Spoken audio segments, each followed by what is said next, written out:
Thank you so much for joining us today for our webinar on successfully planning a career change or pivot. My name is Karen Lanigan. I'm executive head of member experience here with Chartered Accountants Ireland, and I'm going to be the host for your webinar today. If you have any questions, I would ask you to pop them into the chat, and I can deal with those at the end of the webinar. So please feel free to pop those in there. So what are we going to cover today? So really what we're going to look at is, well, what is a career change and what exactly is involved? Because it can take many shapes or forms.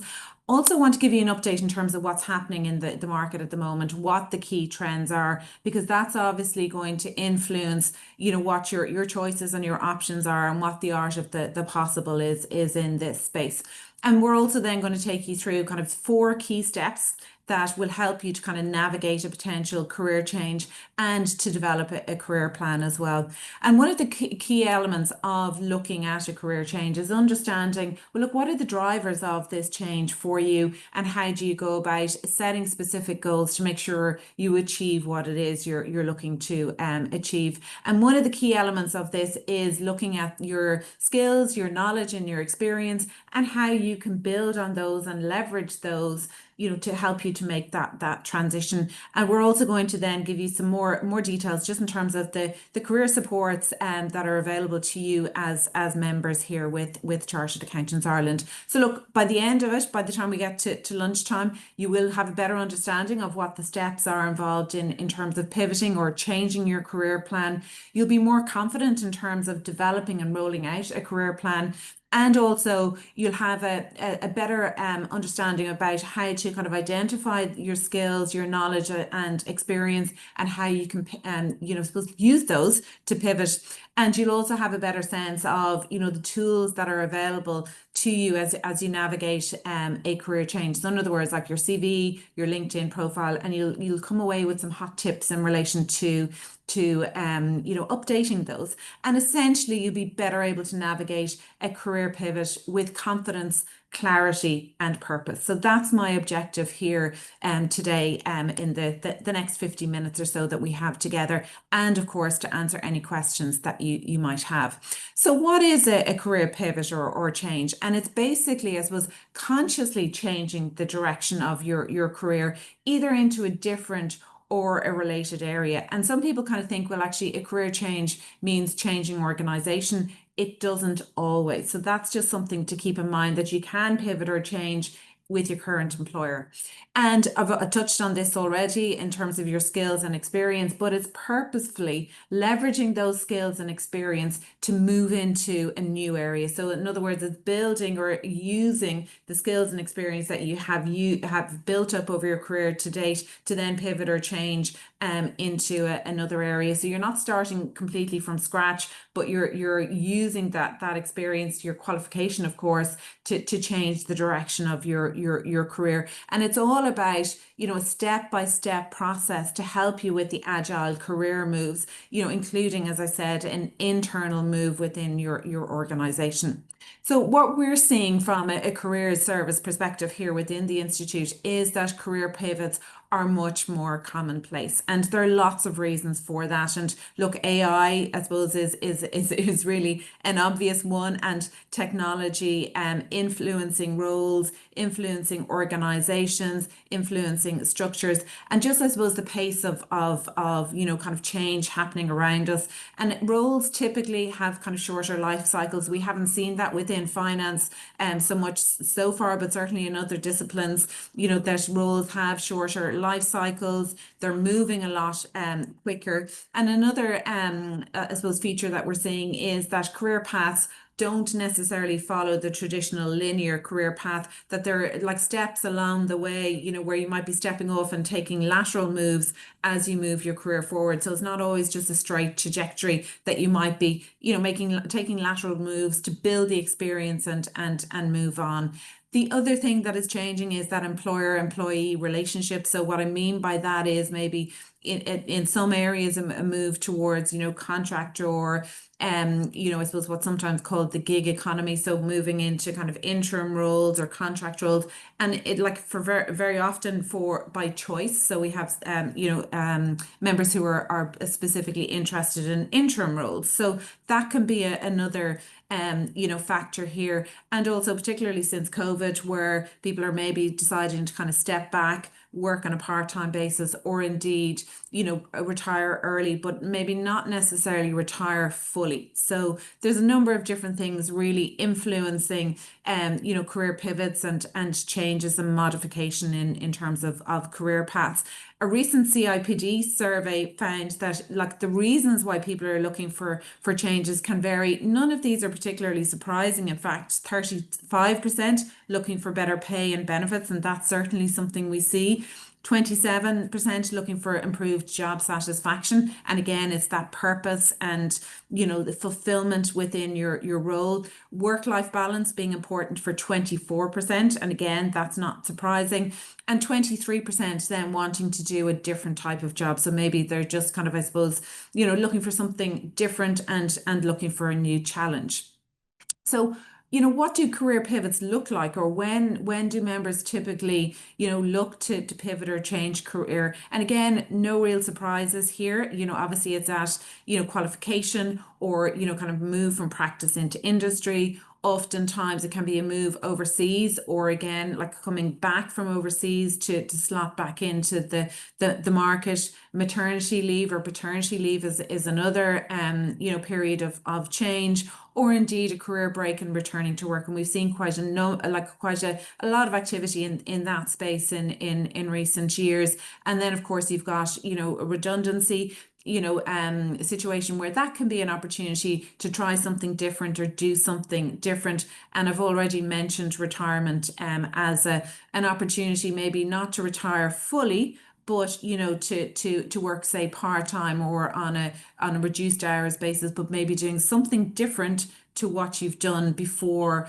And I suppose maybe the emphasis it may not be so much on and probably isn't really on the career trajectory, but more on doing something that is you find fulfilling at that stage of your career. So that just gives you a sense of all of the different types of career pivots that happen at different stages. So that's, I suppose, refers back to my point that not all careers are linear, and there are different stepping off points. One being career break is the perfect example of that, where you might take time out to look after family, or to travel, and then when you're stepping back into the workplace, you might use that as an opportunity to then try something different, or to go a different career path or a different direction altogether. So again, this is just to kind of give you a sense of some of the moves that we would see members making. So I think I've touched on them all there really. And the one that I haven't so far is maybe, kind of changing into new and emerging areas. And that's something we would see quite a lot actually. One example recently would be within the sustainability space, where there's new roles and new opportunities arising in that area that, members might look to I suppose, repurpose their skill set and to move into those particular areas. Another example could be, building out a portfolio of non-executive roles. I met a member recently who had taken redundancy from one of the financial services organizations, having spent, probably about 20 years in a financial reporting and business partnering role. They've now decided to start a new career and build a portfolio of non-executive directorship roles, and starting with a state board role, which then facilitates, other opportunities coming up. So it just gives you a sense of, the types of career pivots. Another example could be moving from, a role where you don't have any management or leadership responsibility, and stepping up the curve into a role with more kind of leadership responsibility, shall we say. So just to kind of give you some context in terms of what we're talking about.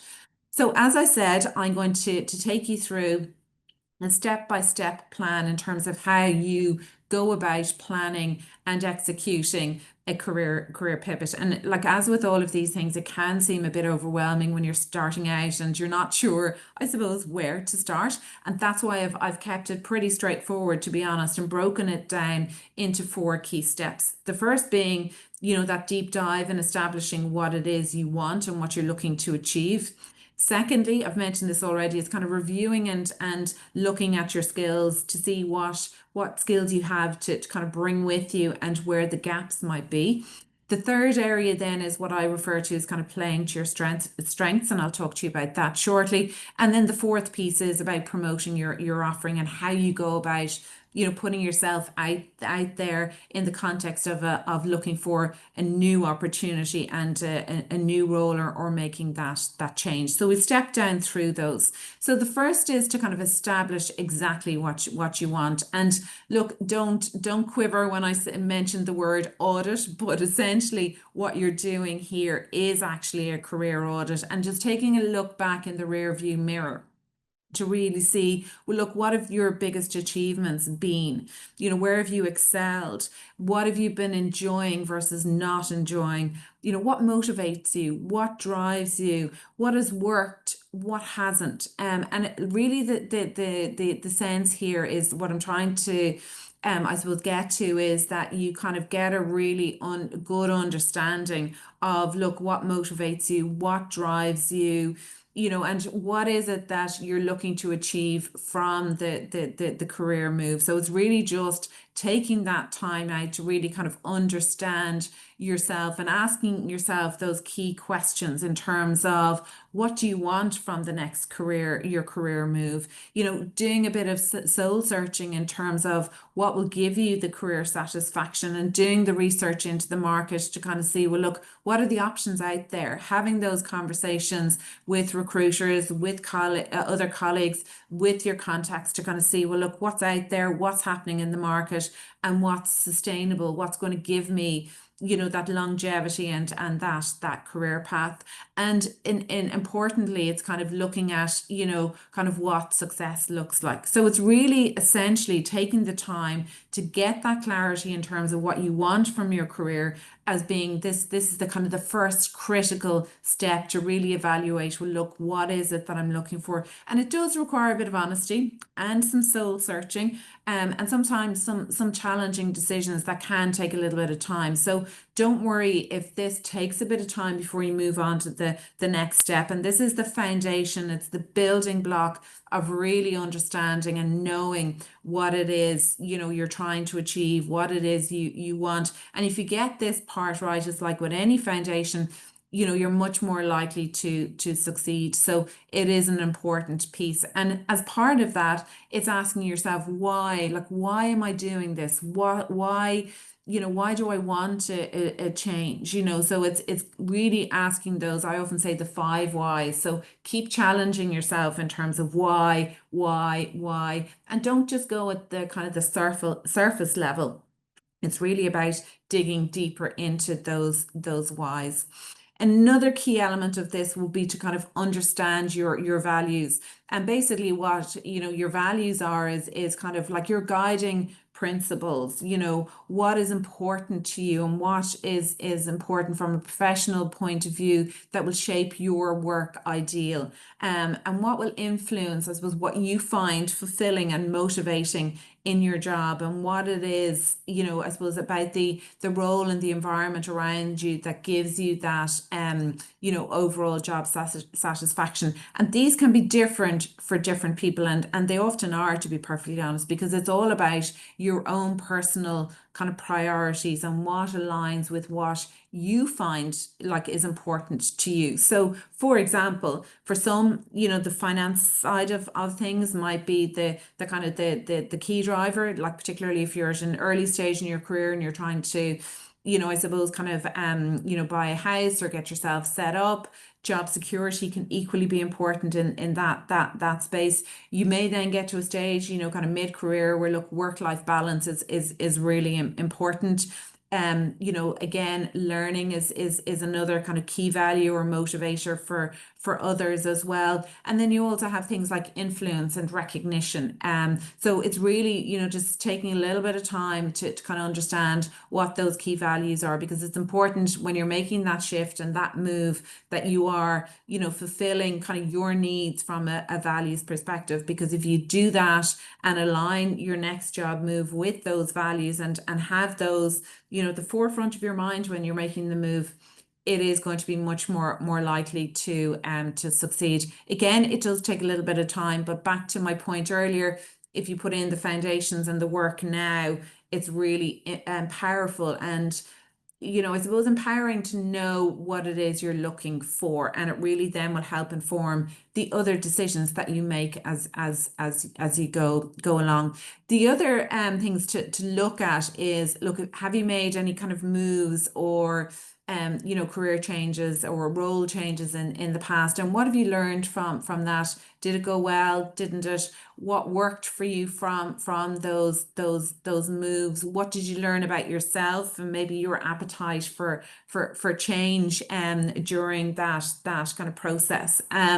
It's also to kind of look and I touched on this as well, is to kind of look at the market. What are the trends you know, coming up? Where are the opportunities? How might that inform some of the changes that you're planning? And you know, look, just kind of to look to yourself as much as you can during this process and to see, you know, I suppose from past experience, what can you learn that will inform your decisions going forward as well. So again, a little bit of soul searching as well. So essentially then you know, I suppose just delving into that kind of piece in terms of, you know, kind of what you're striving for, what success is going to look like. And this is very much in that same space as your values. Like with your values, you know, what success looks like to you isn't necessarily what success will look like to somebody else, whether that's your colleague or partner, etc. It's not a one size fits all definition. And you know, it does, there's tangible elements to that in terms of your title, salary, etc. But the oftentimes what's more important is that, you know, sense of personal satisfaction and fulfillment. And, you know, for some, that's how they measure success, or, you know, having a role or a position that, you know, provides you with financial security and work-life balance. So it's really, again, you know, the combination of the values and what success looks like for you. As I said, for some, it's climbing the corporate ladder. For others, it's finding the kind of the joys, the passion, you know, a role that aligns with your values and work-life balance. For some, they like a varied role, and others prefer to be that expert in a specific area. And then for others, it's about making a positive impact or working for an organization. I know for myself, that was a big driver for me when I moved from my previous role, which was in the kind of the recruitment space, where I wanted to kind of work within, you know, an organization where there was a wider impact and a wider kind of brand in terms of what the organization was about. So it's really just kind of understanding what that is for you and what success looks like for you. I really like this diagram, and I think it's something you could use as a really good reference point, because, you know, I suppose like the dream job can be out there and it's not as unachievable as you might think. But a good way to look at this is to think about, look, well, what are you good at? And this comes back to kind of the skills that we talked about. What do you like to do? And what can you get paid for? And the sweet spot is where these overlap. So, for example, you might be good at the kind of financial control, accounting side of things, and you might like to kind of work in that space, but you're also very much you know, I suppose your values would be very much in that altruistic, charitable space. So what you could do, for example, then is to take on a financial controller, a financial accountant role within a charitable organization. So it ticks all three boxes in terms of using your skills, using or working in a space that you're interested in, both in terms of the role that you're doing and also the sector that you're in. and you will also get paid for it. So it can be this can be a good kind of reference point just to kind of sense check anything you're thinking about and putting it through this kind of structure and approach. So moving on then, the next step is to review your skills and then to look, to see where the gaps are and how you can develop the skills that you need to help you to make that next move. So really the first step here is to create a skills inventory, and it's really kind of raising awareness in relation to those skills, because very many of us kind of go through our careers without actually taking a checkpoint to kind of say, well, look, what am I good at here? What feedback have I received from, colleagues or my managers in terms of where my strengths lie? What are the skills that, benefit me most in the organization, or what skills and strengths do I have that have really helped me to kind of achieve what I have achieved. Now, I've from experience over the years, people can struggle a little bit with, kind of putting language or terminology around it. So one of the ways of kind of building your repertoire of language around this, particularly when, some of the language around competencies has evolved, is to look at job specs online, whether that's on Irish Jobs or LinkedIn, just to see, well, look, what are the skills and competencies that employers are looking for? How do they then kind of match with what your skill set is, or the experience that you have? It'll also give you a really good sense of what the skills are that are in demand in the market at the moment, and what are the trends in that space. So for example, what we've seen as kind of key trends in recent times have been within the whole area of, data analytics, anything within the I suppose kind of extraction of data, analyzing data, interpretation of data. Alongside then that, obviously you would have kind of Excel skills and other kind of tools within that space, which would be Power BI and Tableau. So it's really just looking to see what your skills are, and ultimately then what will happen is you will over time be able to create a list of those skills, which are ultimately the skills then that you can transfer to another organization or another role. A good way of doing this and to kind of build up a listing is to think to yourself, well, look, what have my key achievements or accomplishments have been in recent times in my career? And then asking yourself the question, well, what skills did I demonstrate during that? So you might have an example of, well, look, I was promoted recently to the level of manager. And then the question is, well, look, what skills did I need to demonstrate to have received that promotion? So you can step down through those and really look at those and understand those in more detail. It could also be that you completed a project on time and within budget. And again, asking yourself, well, look, what skills did I demonstrate, or what skills did I need to make sure that I got the project across the line on time and in budget? So I think they can be really very useful questions, and like it's a very useful tool actually to help you to really kind of get a good understanding of what those skills are. The next step then is to kind of ask yourself the question, like, well, look, okay, so I know I have these skills. What are the skills that are most in demand in the marketplace, or for the area or the role that I want to move into? What are the key skills requirements? And then, like, what will happen is it should become relatively clear in terms of where the gaps are and what are the skills that you need to kind of update or acquire to kind of help you feel to fill those gaps. And it can often be useful to kind of ask yourself, well, look, okay, what's holding me back here, or what's held me back in the past, where you might be saying, and to use that data analytics example, you might say, well, actually, you know what, I could do more in this space if I upskilled in Excel, or if I looked at maybe taking like doing a course in Power BI that might improve my capability or my knowledge and how I can add value within a particular role. Now, I'm not suggesting that like you always need to take on a like to do a course, because I know for some, obviously, that will require investment. It also takes time, but there can be opportunities to get on the job training, particularly as well if there are projects going on within your organizations, you might have that opportunity to put your hand up to kind of say, look, I'd like to get involved in that particular project, and that could expose you to developing new skills that you mightn't have already.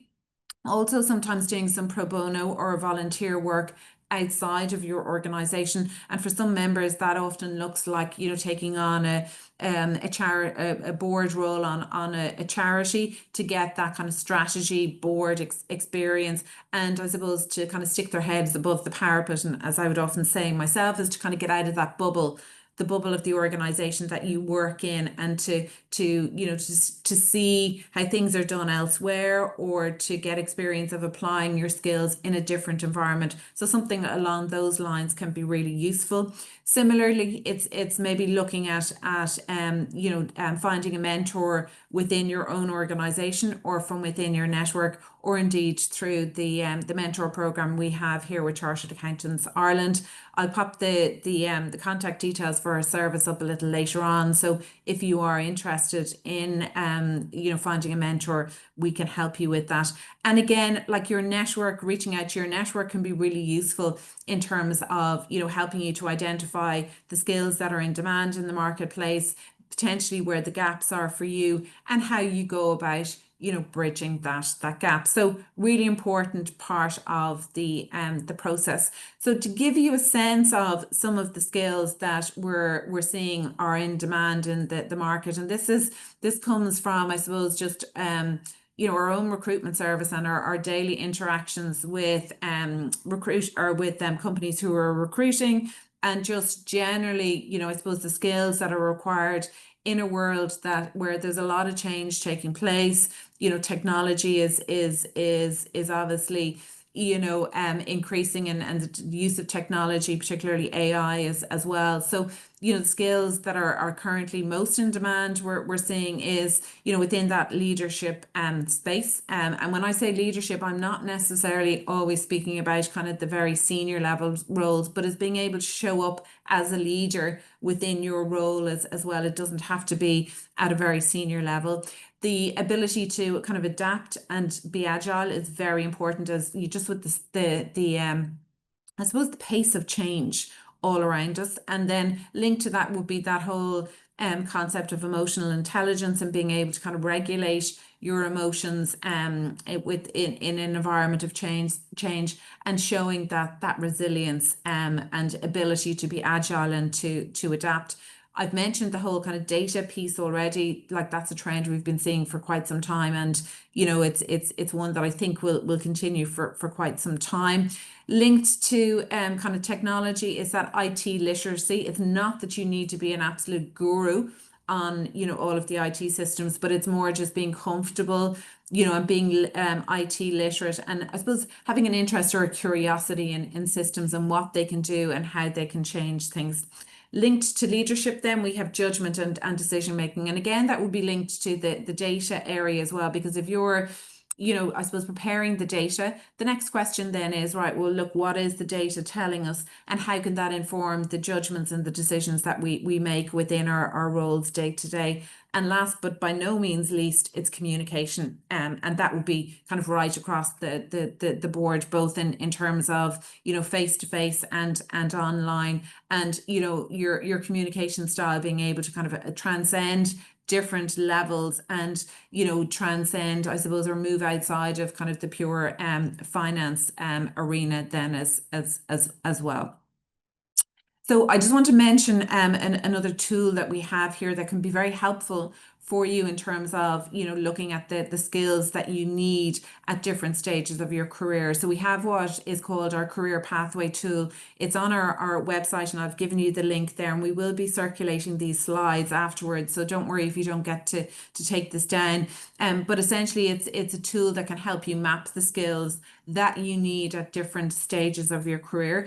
It also covers the technical skills as well as the soft skills. And not only that, it also will give you kind of practical advice and suggestions in relation to how you can build out those skills. So it can be very helpful here when you're looking to build that list of your competencies and your skills. And if you're like looking to pivot your career to the next level, you know, what is it exactly you need by way of technical and soft skills, and then, you know, ideas and suggestions and tips in terms of, you know, how you go about doing that. So I definitely suggest that to anybody at any level in terms of your any career moves you're considering.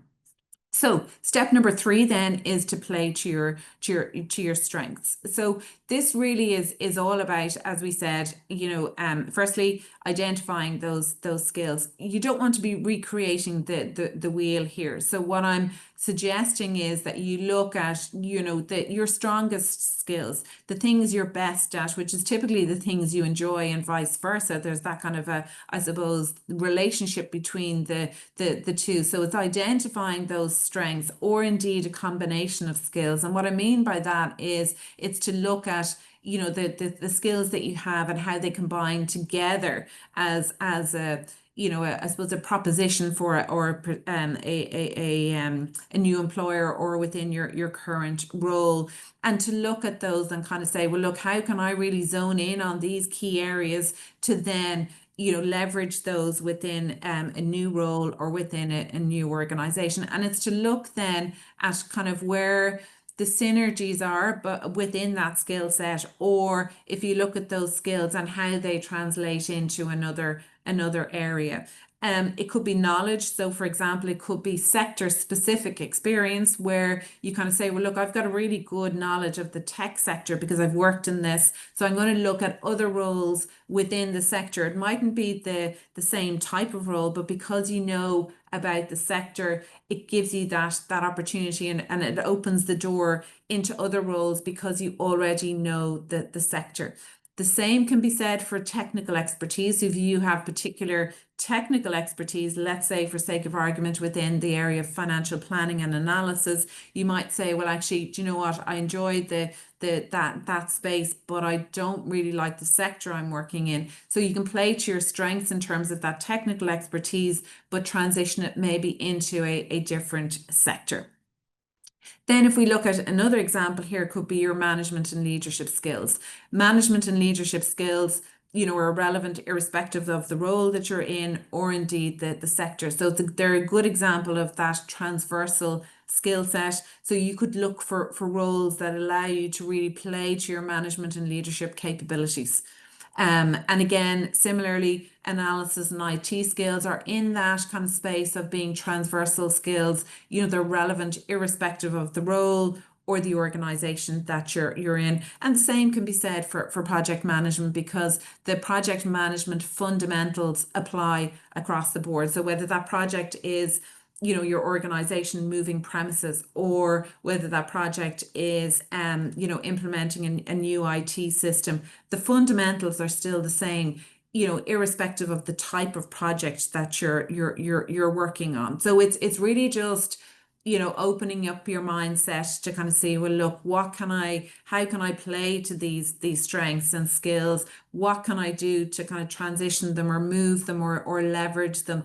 But you're not starting back from base. There are fundamental skills and experience and competencies and skill sets essentially that you can move across into other areas. But it is about, you know, kind of playing to those strengths, because it is easier to do that if you can make those connections or leverage those skills as you move throughout your career. And it's kind of looking at those in new and creative ways that will help you to make that pivot into kind of new ways of working, or new areas, and that really, I suppose, you're not starting back from base. You're kind of maintaining the level at which you're working, and you know, potentially your package and salary as well. So you're not, I suppose, throwing the baby out with the bathwater, for want of a better expression. You're using those kind of those skill set, and you know, your career pivot is much more likely to succeed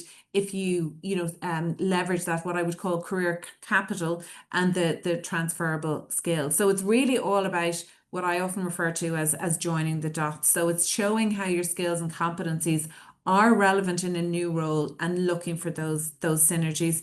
It's also, and this is in a, I suppose, an interview context in particular, is being able to give examples of how you've transitioned or transferred skills in the past, and being able to show how you can add value in a new area or in a new role, and to tell that story. And I think it is that piece about, being able to articulate what it is you're trying to do, articulating what you've done in the past and how you've managed different examples of moving, whether that's cross-functionally, moving into other roles, or whether it's acquiring new skills, and how you've done that to the benefit of the organization. And that's really key if you're looking to, convince a manager or a colleague internally to give you an opportunity, or indeed if you're in an interview scenario looking to secure a job that will facilitate a career pivot.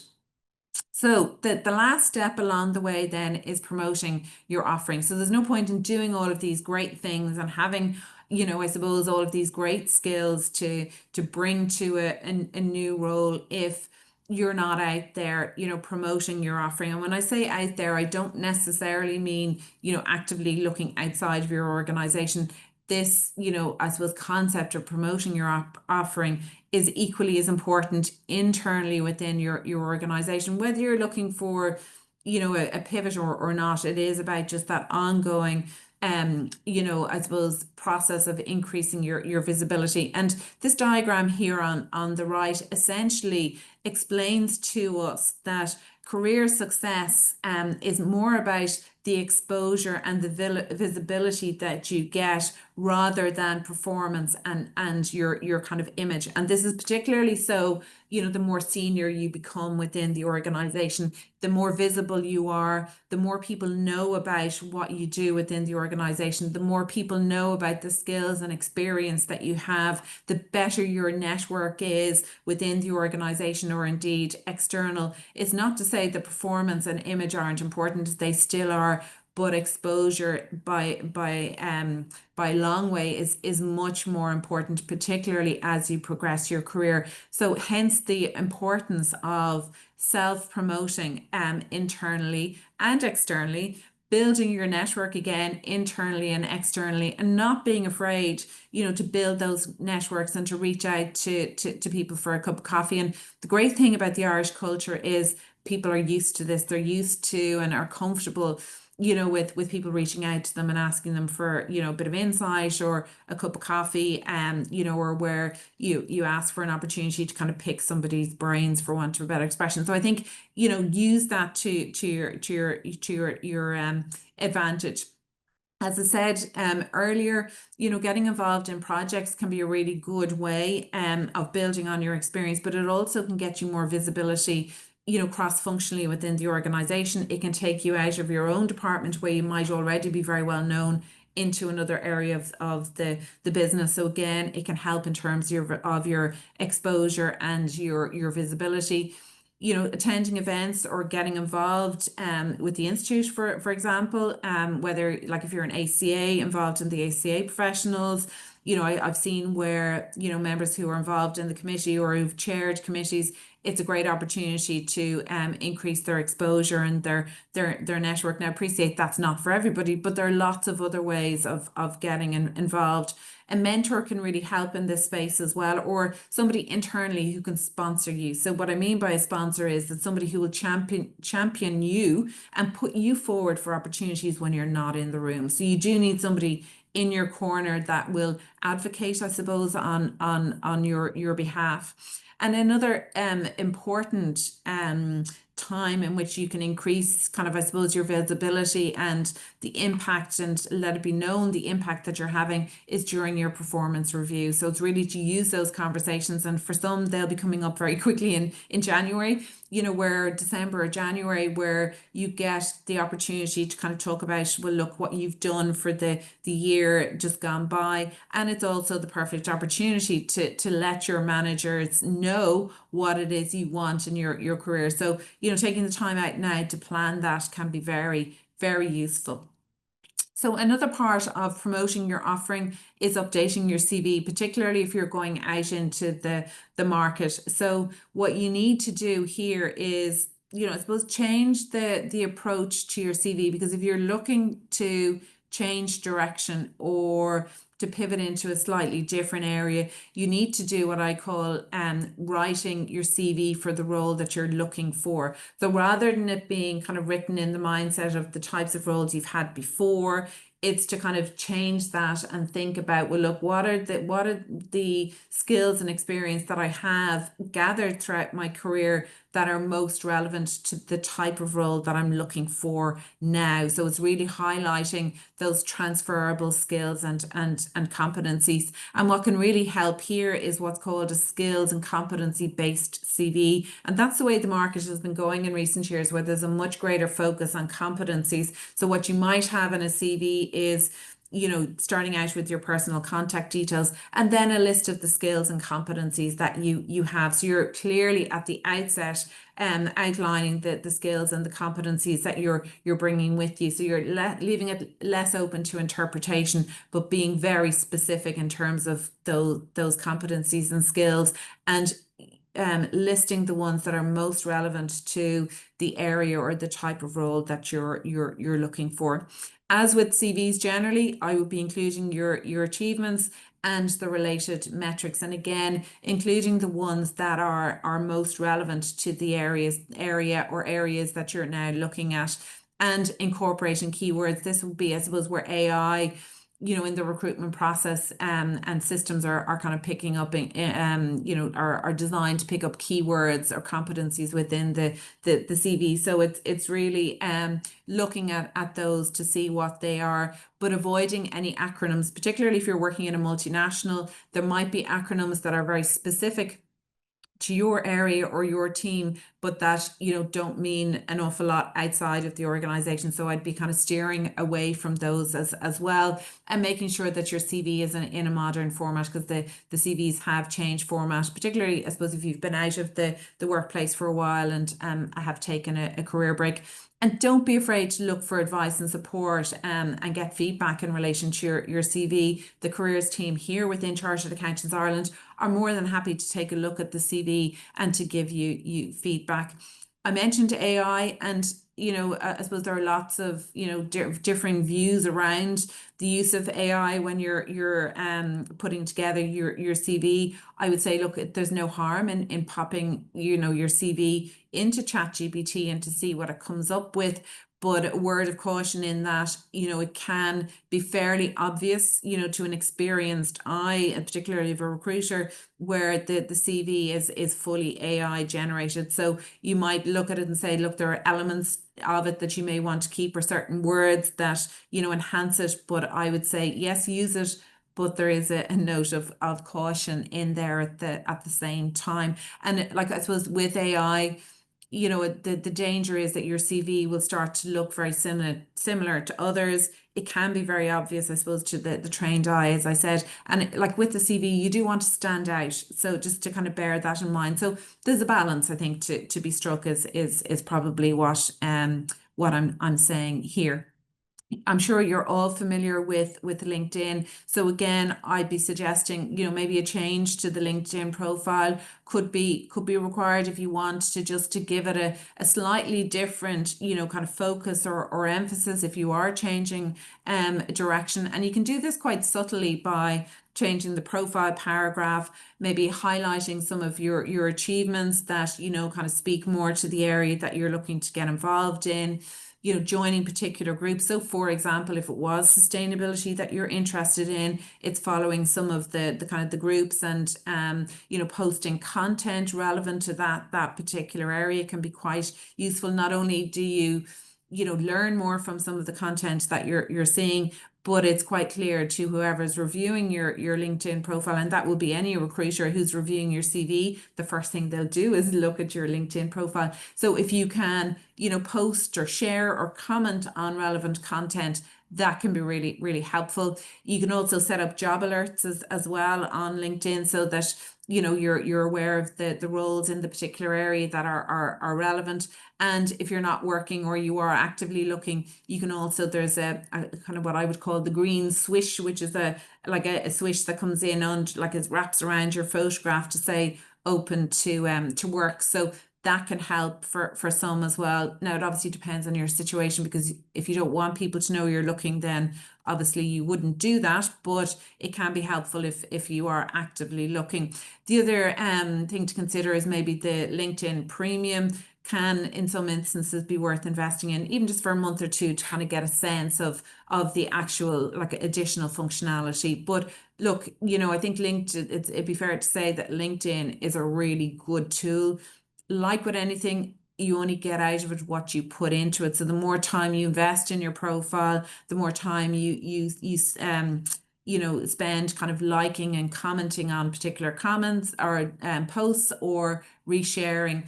And I think like a lot of people do kind of like can be fearful of LinkedIn, but it's one of those things that like just gradually over time try different elements of it, and your confidence will build for sure. You don't have to kind of dive into it kind of head on, but maybe do it step by step is probably the best approach.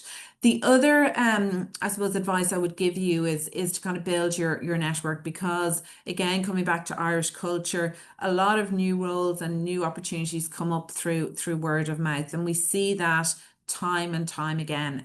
So it is about building your network, not just when you're looking for a role, but over time. It's building those relationships and having that I suppose network where you can kind of tap into for advice or for guidance. It's not just when you're looking for a job, because a lot of people think, oh, a network is about finding a job. It's not necessarily at all. Yes, it can be helpful, but can be times where you're looking for a bit of a guidance, you're looking for a bit of a steer, a bit of a heads up on something, or to have a cup of coffee with somebody to kind of just sense check or to use them as a sounding board. So, and that is one of the benefits of being part of the chartered profession. You have access to, that network, that commonality of a shared qualification. And that is what kind of joins going back to my join the dots concept. That is what, gives you that opportunity to kind of connect and to leverage that network, by joining committees or groups or attending events. And don't be afraid to ask for referrals or for introductions.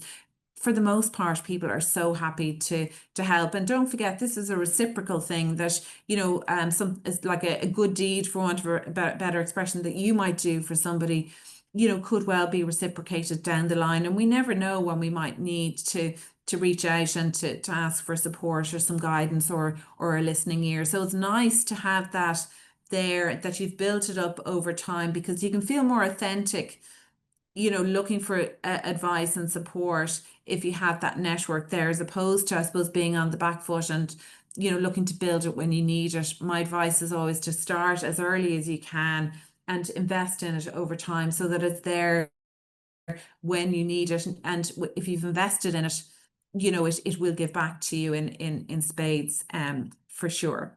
So what I wanted to do now is just to give you a little bit more information in relation to our career supports and service that can help you to kind of step down through the 4 steps that I have identified for you there. So you're not on your own. We are here to help. And just while I'm outlining the kind of the services and supports, you might just if you've any questions that you might have, you might just pop those into the chat, and I can deal with those in the next few minutes. But I just want to, while you're popping your questions in there, just to let you know that we do have a team of career experts here within the institute. My colleagues Dave and Stephen specialise in this area. They come from a recruitment and a careers advisory background themselves, and they're very experienced in terms of supporting members with the career transitions at any stage of your career,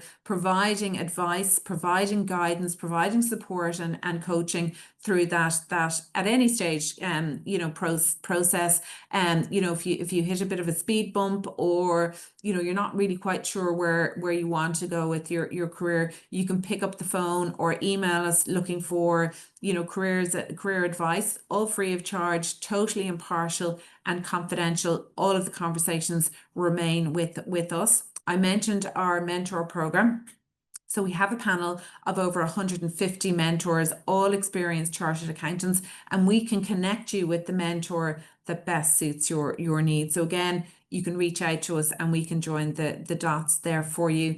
I mentioned the career pathway tool. Again, really useful if you're trying to kind of map out your career, the skills that you need and where you need to invest in terms of, you know, your skills, because I'm a big believer in not just, you know, training or doing courses or building skills for the sake of it. It needs to be in a very intentional and focused way that supports your career trajectory. We also then have a recruitment service. So many organizations come to us specifically looking to recruit chartered accountants, and we work in partnership with them and then support you through that CV and interview process. So, you know, if you are in that space of looking for a role, you know, feel free to contact us, and that includes members returning to the workplace following a career break as well. We do provide extensive support in that particular area, and also then advice in relation to you know, CVs and what they might look like. So I'm just checking here. Happy to take any other questions. What I'm also going to do then is just share with you the contact details for our careers service. So if you've any questions or want further advice, you can contact the team through our email address, which is simply careers@charteredaccountants.ie. If you email us there, Stephen or Dave or myself will come back to you, and we will organise a consultation with you. That can be either in person or online as well. So I have another question here. How can I start networking from abroad without being in Ireland? So again, I think this is where LinkedIn comes in really handy. So LinkedIn is obviously a global network. And what you can do is use that as a mechanism or as a way to reach out to contacts. So for example, if you're living abroad and you know you want to start building your network again back in Ireland, you know, for when you come back here, one thing you could start to do is, you know, start by reaching out to you know, people you were in college with, people you worked with previously. Look at the companies that you worked in before. You could reach out, you know, say to kind of an alumni. So maybe you trained with KPMG. You could look to see, you know, who is in KPMG or has worked in KPMG. So LinkedIn, I would say, is the best way, to be perfectly honest, is to start networking from abroad without being in Ireland. And also as well, you know, to ask those people that you're connecting with and that you know for referrals and introductions. And that can be a really quick way of making those introductions. Also look at, you know, other chartered accountants, for example, who are in similar industries as well. And again, from LinkedIn, you'll be able to see, you know, where, you know, if they're a chartered accountant and, you know, if they're working in particular sectors. So I think it really is down to leveraging LinkedIn in that instance to help build your network. But it's a very good question, and one that we would be asked about sometimes as well, because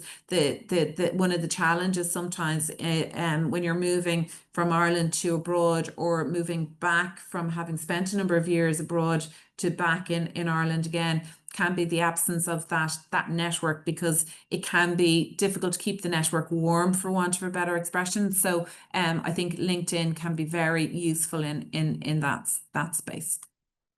If you've any suggestions also in terms of topics that we could cover, because we are planning our webinar sessions for 2026, would you believe? So if there are any topics or suggestions, again, feel free to pop them into the chat, or indeed email at careers@charteredaccountants.ie, and happy to take any suggestions in terms of topics for our future webinars as well.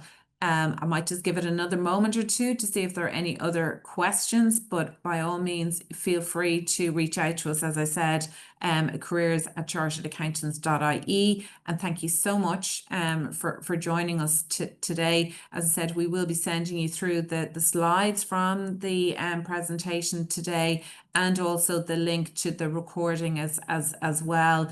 And thank you so much. And please do reach out to us in the careers team. Thank you.